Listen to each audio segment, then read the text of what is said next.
Today at Let's Talk Marketplace, we talk about how Mausito, an Austrian brand for kids' sunglasses, entered the US market with very small team and a super niche product. Speaking of the US, we also discuss what the heck is going on with TikTok over there and how long it will take for TikTok Shop to start in Germany. Spoiler alert, it might be sooner than you think. Have fun listening.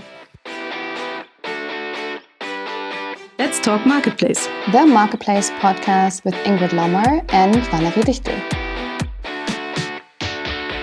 Hello, everyone. Great to have you back for another episode of Let's Talk Marketplace. And great to have you back, Valerie. How were your holidays? Well, they were quite chilled, to be very honest. So I'm really relaxed. I even forgot the name of my time tracker. So I was like, what was the homepage again? So I was really like off in my head as well. So that was quite good. And as you might can see, I'm still in Asia, in Indonesia, on a small island, and still working from abroad and remote. And that's quite nice, to be very honest. Makes it sometimes a bit difficult to find times to have good conversation with you because there's 8 hours time difference or something. But we manage. Yeah, it's 7 right now. That's true. And 7, okay. And here is also sometimes there is no energy on the island. So today there was like. This morning was like, oh yeah, we have an energy shortage from 9 till 2. And then it was 3. And I was like, I need to work. So, but I found a co-working space. Luckily, there are so many nomads traveling that, I'm here in a co-working space with actually many Germans. Okay, right. So, but what are the things around marketplace business? What did I miss? Not too much, really. Marketplace year started a little slow, I think. We had some very interesting company figures by Zalando, which you might have a look into. I'll tell you about those later in news, because I think we should do another Zalando episode soon.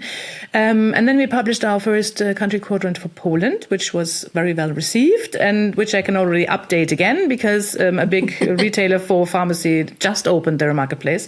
So, yeah, that goes right in the bin, and then a new version of it.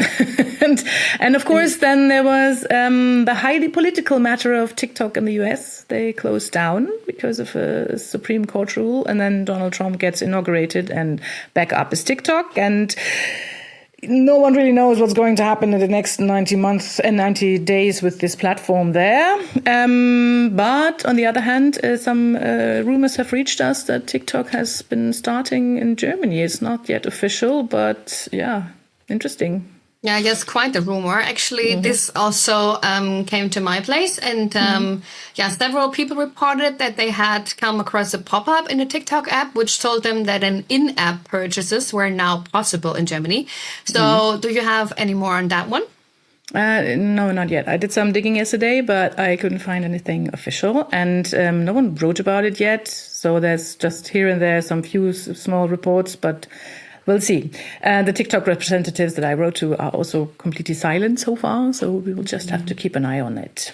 Sounds like a hidden beta phase, I would say. Yeah, that's what I guess as well.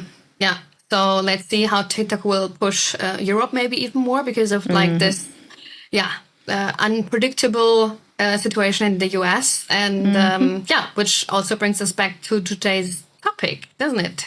Yeah, indeed. We wanted to talk about how European sellers and brands can successfully enter the US market. And we will do so with the help of someone who has already managed that feat. So welcome to today's guest, Niko Moll, founder of the Austrian brand for kids sunglasses, Mausito. Hi, Niko.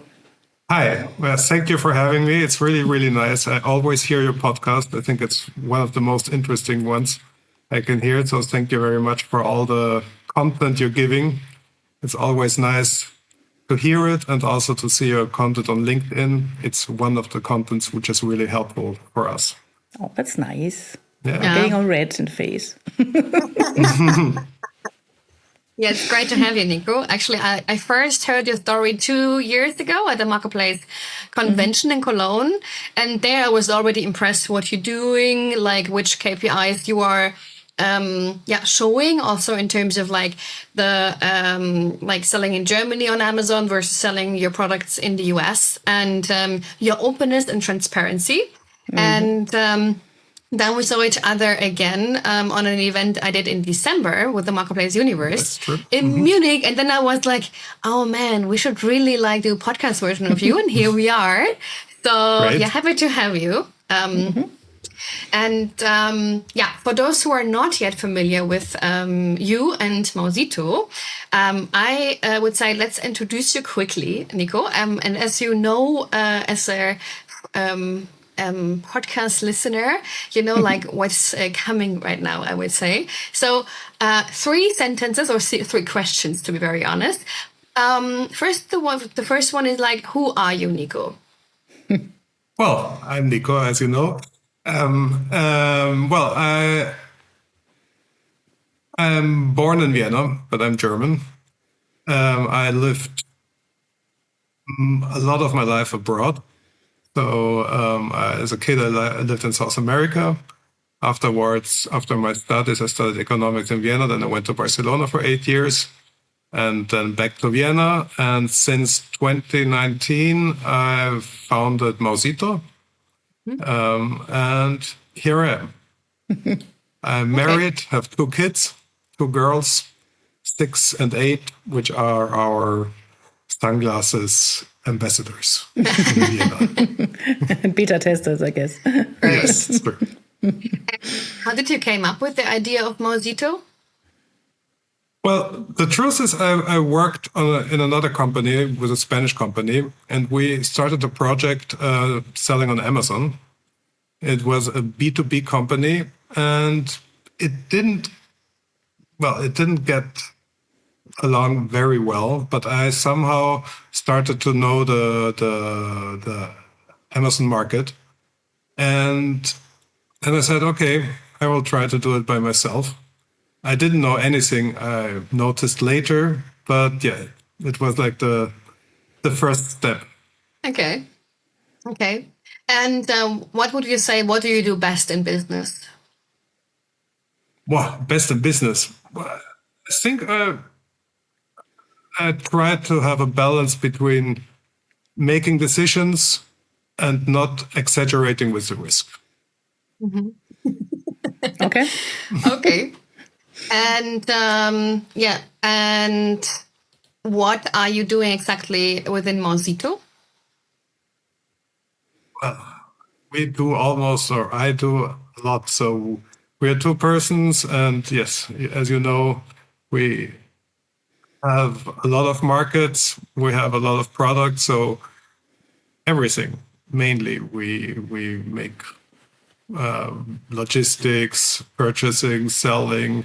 We're not only on marketplaces, we're trying to sell B2B.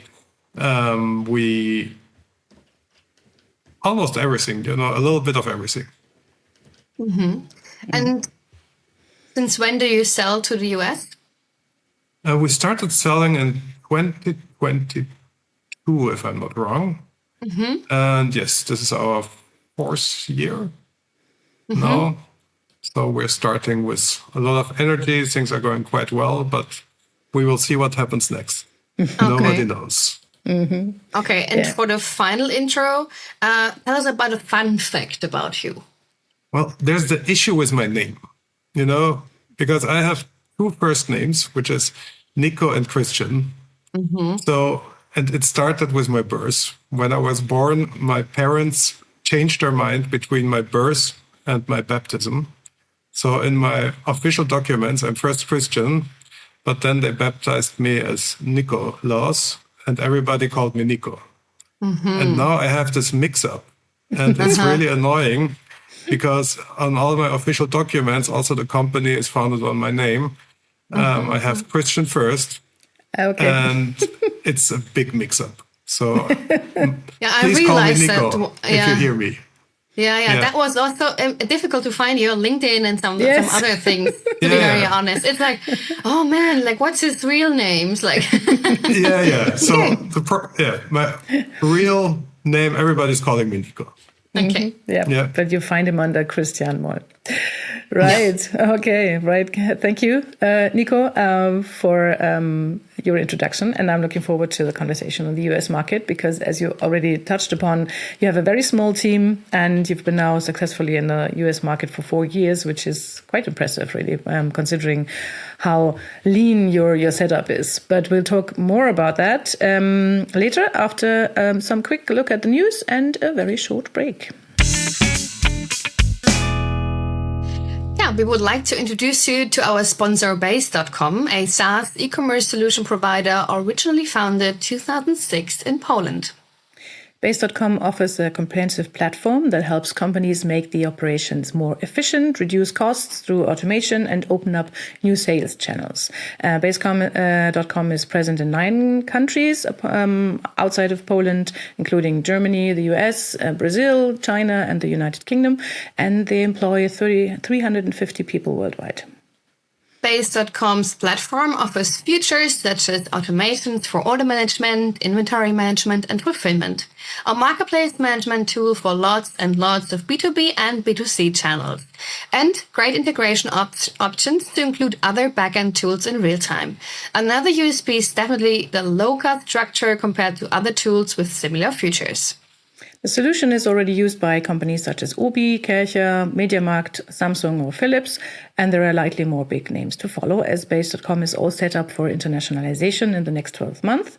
So if you want to learn more about them, best contact Radek Klauda. And if you want to hear what he told us about his solution and the many, many marketplaces they are working with, then you can listen into episode 85 because there Radek was our guest. Okay, well, let's have a look at what else happened last week and maybe dive into a bit more into this TikTok things. Newsflash. So maybe just to sum that up, what happened there, the TikTok ban in the USA has been coming for months and months and months. They have been struggling against it, trying everything they could, but the Supreme Court rule stood fast. And so everyone was actually waiting for TikTok to be down from last Sunday. And they went down. But then just the next day, they went up again. And that coincides directly with the inauguration of Donald Trump, who said he would personally grant TikTok a 90-day period to figure out what to do next. So big chaos, actually. And many users have already been leaving TikTok and now flogging to the Chinese app Red Note, which might face the next ban soon. So very, very confusing and very and hard. And as we have often learned here, and the thing that retailers and brands and companies and people working in economics don't like at all is confusion. So because it's really hard to deal with that kind of thing. But Niko, if you look at the US market, do you think this will become more of a general rule for the next 4 years? Confusion all over? But we really don't know what to expect. Well, for us, it's a big thing where we produce in Taiwan. So we have like this issue with China and Taiwan, of course, which is a bit complicated. At the same time, the tariff situation is completely unclear for us because we don't know what happens to Chinese tariffs, what happens to Taiwanese tariffs. So for us, we really don't know what to expect, And this is, I'm sure that this will have implications not only to the US tariff situation, but also to the European tariff situation in the end. So, yeah, we will see. But we are expecting, and I expect, a lot of interesting decisions within the next 4 years. Okay. How do you prepare for something like this? I mean, you've built a business in the US now, so... Yeah, it's really complicated to prepare, It is, we can send merchandise for some time over there, but yeah, we just have to see what happens. It's almost, I think it can even be an advantage for us as we produce in Taiwan right now. But we will have lower tariffs maybe than our Chinese competitors. But at the same time, we don't know. Yeah, something to stay flexible here, I guess. This is something that might be, might stay the motto for the next 4 years, I think.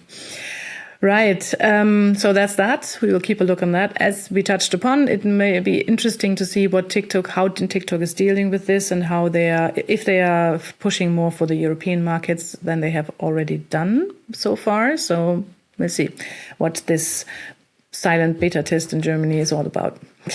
Yeah, but what you also need to say is like that if you are, like you said, like Chinese, like users are already flocking to the app Rednote.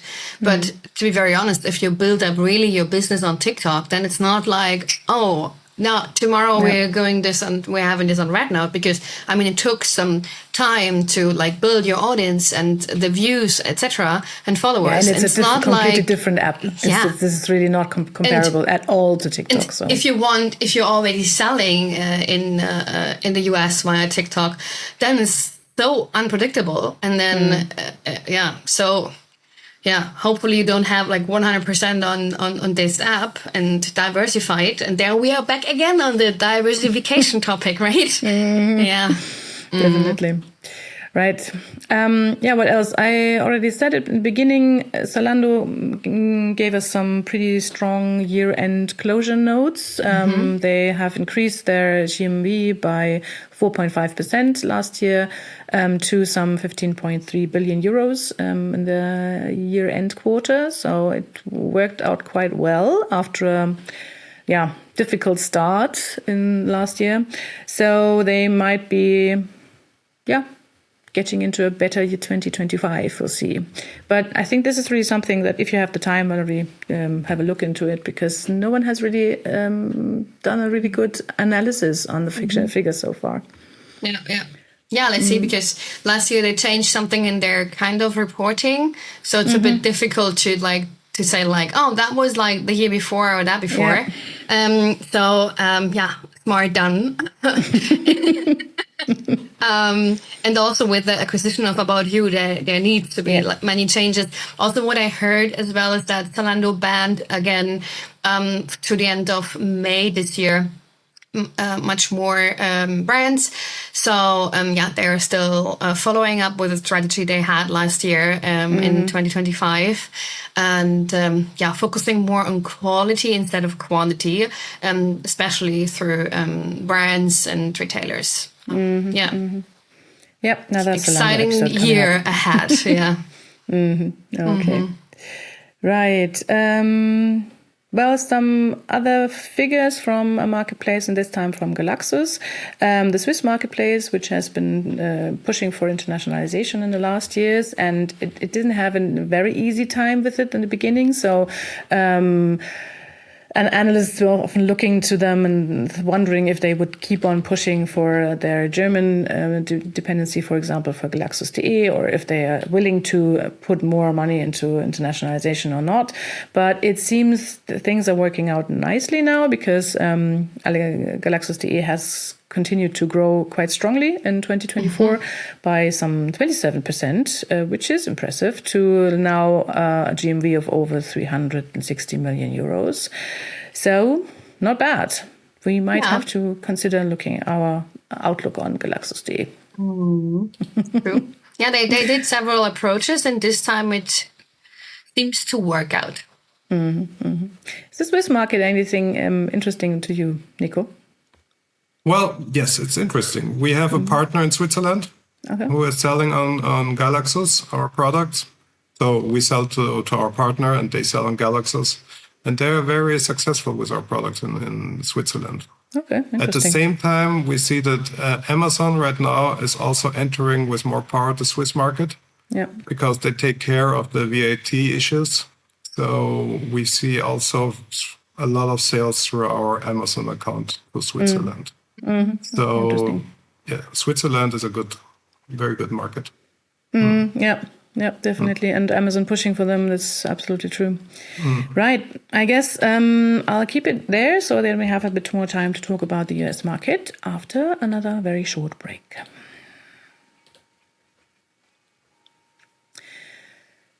As we're talking about internationalization today, it's quite fitting to tell you a bit more about our partner Bird, a European logistics provider with operations in Germany, Austria, the Netherlands, UK, France, Italy, and Spain. Yeah, with seamless integrations into platforms like Amazon, Shopify, and WooCommerce, Bird helps merchants optimize supply chains, reduce costs, and offer fast delivery. Clients like Refurbed, We Are Knitters, and Bababoo and Friends trust Bird to streamline their fulfillment processes. Bird stands out with a unique blend of technology and logistics expertise. They have a proprietary dashboard, which enables you to to track real time, all your orders in real time, and to do your inventory management also in real time. And they have a European-wide network, so merchants can scale across Europe with Bird's fulfillment network. Now, furthermore, Bird is your trusty logistics partner for the really difficult cases. They offer specialized services like organic product certification or dangerous goods, shipping or handling of products with expiry dates or serial number tracking for electronics. So if your current logistic provider has shaken its head against your special needs products, you might want to have a chat with Bird. You will find the link in the show notes. Okay, so back to the topic at hand, and let's talk about expansion to the US market. Topic of the week. Right. So, Niko, maybe first tell us a bit about how you are set up with Mausito. So, what does your marketplace strategy look like at the moment? In which markets and marketplaces are you? And you already told us you launched in the US. I guess you did it with Amazon. Just tell us a bit more about how that evolved from your overall marketplace strategy. May I ask some of the questions before, like to summarize what Mausito is doing, what kind of products are you selling, what average sales price? I think that's also important to know, like what kind of topics, size, etc. are we talking about? Okay. Well, what are we selling? We are specialized on kid sunglasses. So we really know what we're talking about in this field. First of all, I think it's important to say that we have changed somehow our strategy in the last years. We tried some other products, but now we focus mainly on sunglasses.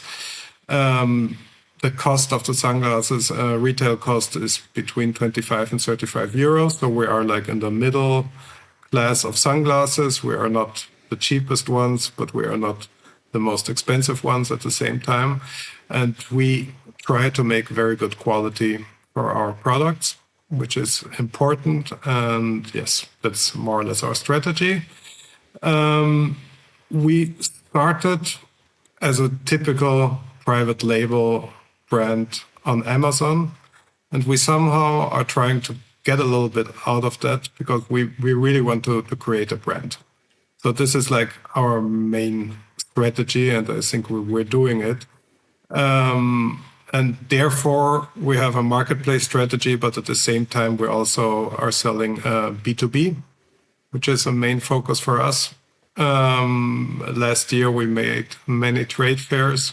This year, we will make some more, I'm sure.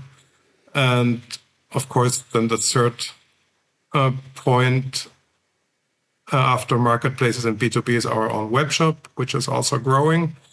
So regarding marketplaces, right now we are mainly selling on Amazon, or we are only selling on Amazon directly in Germany, Europe, UK, and the US. And we are selling through partners on Galaxus, as I told before, and in Chile at Falabella. Yeah, so we have a B2B partner there, which is also selling in Falabella, which is a big marketplace in South America. I don't know if you heard about it. And we are planning this year, if everything goes well, because we're still trying to solve some issues with Allegro, but our plan is to start selling on Allegro. We are almost there, but not yet. D2C then, or over a partner again? No, directly. Yes. Directly. Okay. And the other thing would be Moll. I hope that they will accept me. If somebody from Moll is hearing, Mausito sunglasses want to enter your market. Maybe we can support you with a we promo let them code. So this would be the marketplaces we would be interested to go in. Maybe also see discount, which would be our third marketplace. This would be enough for new marketplaces for this year for sure. Yeah, I guess so. And yes, and still trying to start also selling more in B2B, which is the second part. Right now we have distribution partners in Germany, Austria, Greece, Chile, Estonia, but we hopefully will get more within this year. And maybe coming back to the price points of your products. So where does Mausito place itself? Is that more a budget area? Is that premium? What do you go for? It depends where. If you compare it on Amazon, I think we're on the higher end of the prices. If you compare it to retail, you have everything. You have this typical sunglasses you can get at the places like DM or Müller, which cost €7, and then of course you get the Ray-Ban sunglasses for kids, which cost 120. So it really depends on where you're looking. I would say we are like really in the middle price range. So I think this is also a product where people have to trust the product and the trademark itself, because of course if you put the wrong product to your children's eyes, it can really hurt them. Yeah. And there's this one issue of trust, so people are willing to pay a little bit more. And at the other end, maybe €120 for sunglasses for a kid, which breaks it like 3 times a week, is a little bit not that much affordable for most of us. So you offer multi-packs, huh? We don't. But there are a lot of competitors who do. Okay. Yeah. Yeah, maybe. I see. Okay.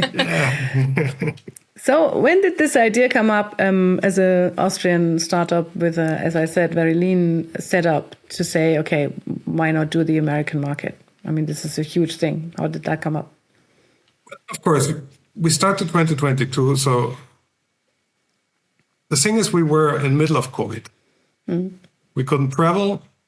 We couldn't get new products. So we somehow, or for me, getting new products means to visit the producer, to have personal contact with them. So we somehow needed to grow. And Europe went good. And then we said, okay, the next logical step would be the US. We already knew the Amazon marketplace somehow and the way to work. So I think I heard some podcasts also, maybe not yours at this time, but some podcasts about the US marketplace. And I said, why not? Let's give it a shot. And I heard that they have this Amazon Global Selling team. And they help you to enter the different markets, which is really helpful because they're interested to bringing European sellers to the US and vice versa. And that's when we started thinking about it. The second thing is also, of course, we have a very, very, very seasonal product. So our season starts generally it's already starting right now, but generally the good months are like February till June, I would say. And the US, especially the southern states, they have like a more homogeneous weather. So that was another motivation to start with the US and to think about it, yes. And you started with Amazon, right? I mean, you came from Amazon Europe. How are you doing your Amazon business? So are you using Paneo? Are you using Seller Central? And how are you doing the logistic parts for the US? Because I think that's usually a big topic, right? It's a big topic. Well, in Europe, we make Paneo, yes. So, but for the US, it's really a big topic. And we started sending directly to to the different warehouses, which was very expensive because generally when you make an order to Amazon or you make a shipment to Amazon in Europe, you just send it to one location.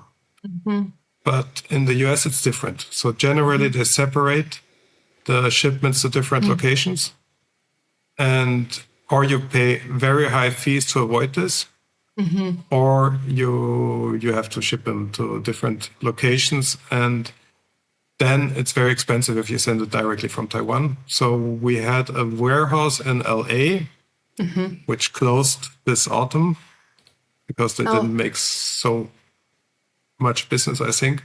And now we're starting with a new warehouse this year. Okay. Yes. Also, Amazon has this, I forgot the name, but they also have like these warehouses in the US where you can send all your merchandise in and they distribute from there. But this is not a fulfillment center. It's somehow a storage center. So this is another Like you option. had in LA, right? I mean, the Yes. storage in LA was also like a storage, like to then send it to the different FBA hubs in the US for Amazon, right?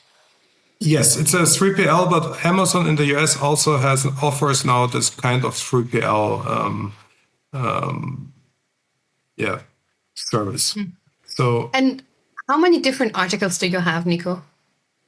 right now we got a lot of new articles this week. We have the new models.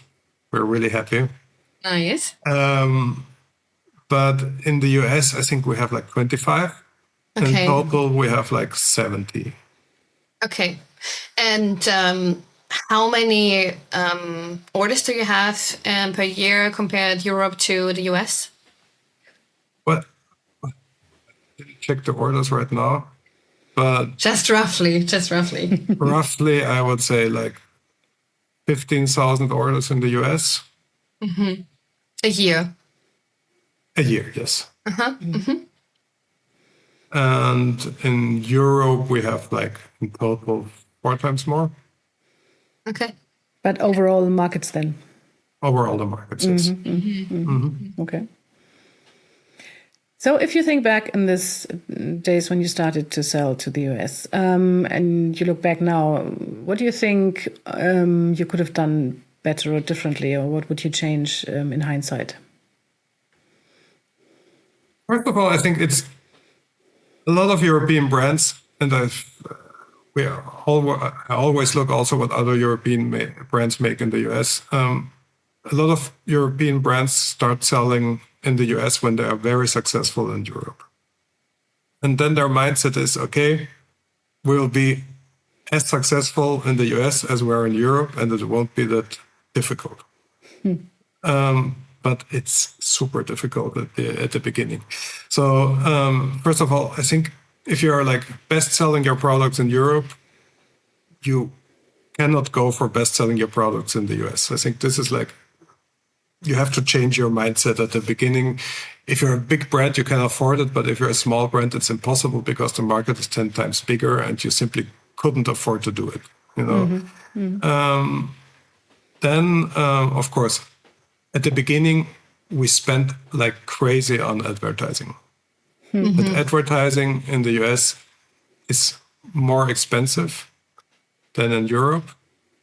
And then we had to pull back a little bit. And I think these were the big 2 things we were like struggling with at the beginning. So like market size and advertising. But advertising is a good point, because I often hear that, well, the US market is, of course, huge, but it's also hugely competitive. So don't you have to put aside a big ad budget because you won't be able to get a good start if you don't? Or do you think you can be successful as well, like if you run under the radar for a while to find your feet? Of course, we are still spending a lot on advertising. You cannot live without advertising, but you cannot push the things too hard because you have to try to find some kind of balance there. And in the US, you can spend advertising. There's no limit. You can ruin yourself if you want to. Of course, you can do it the same in Germany, but still there is a limit because there are not so many clicks. And in the US, there is no limit. So you have to be more careful in this area. And you have to be more humble at the beginning in saying, okay, we will start not so fast. This is my position. Of course, if you're a big brand and you say, okay, we will invest, I don't know, 5 million in the entry of the US market, then you have another strategy. Yeah. And Niko, what would you say are your main differences in terms of strategy compared to Europe, to the US? I think we don't. Well, a lot of people say you need different marketing in the US than in Europe. We try to adapt the marketing a little bit, but not so much. So we try to be a little bit more aggressive in the marketing in Europe to really, really show our positive sides, and a little less in the US. So we try to find somehow a balance there. And there's not so much difference of strategy in the end, because at the end you're looking at the numbers and you're saying, okay, this works for me, and then you just adapt the numbers to make profit. It's somehow, it's not so complicated. Just take it a little bit slower. That's just the thing. One big issue, you really have to be careful. You really have to look what's happening in the US, because there are big differences. For example, logistics. Let's get back to logistics. You have in Europe, the distribution works very good of the products on Amazon. Meanwhile, in the US, you have 2, or maybe now you have 3 markets. US is divided into East, Middle, and West. And if you have your products just stored in the West, you won't sell in the East, and vice versa. So you really have to learn this and really be strategic in distributing your goods throughout the US. And if you're selling in winter, maybe put less in New York and more in LA. And because this has really, really a big impact. Yeah. So it's sort of treating these 3 regions as 3 different markets, really, regarding your assortment strategy, or is that too much? Well, we have the same assortment, but we just try to put less in the less interesting regions than in the more interesting regions. Okay. Any other differences that you can think of regarding your approach in Europe and in the US? Well, the calculation is completely different. First of all, the return rates are very different. Today I just checked. So the return rate in the US is almost 3 times lower than in Germany. Wow.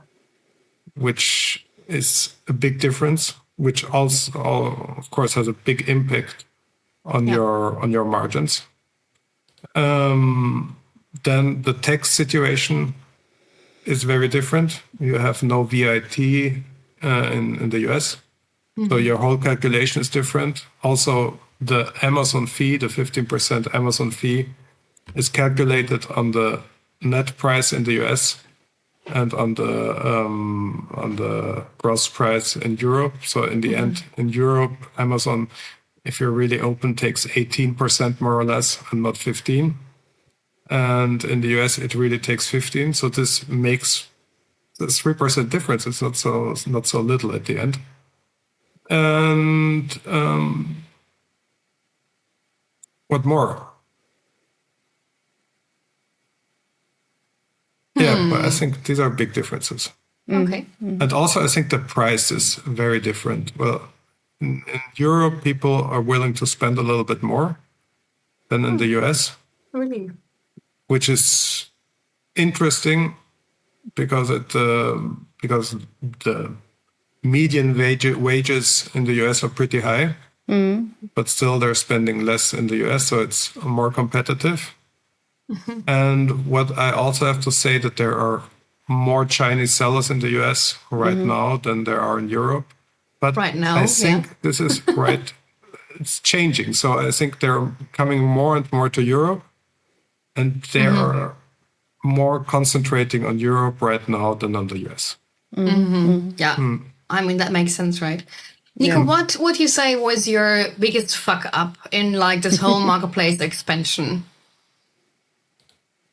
I made many fuck ups, but I think the biggest one was really spending too much on advertising. Okay. Yeah. Because this had a really big impact, especially in the US. Yeah.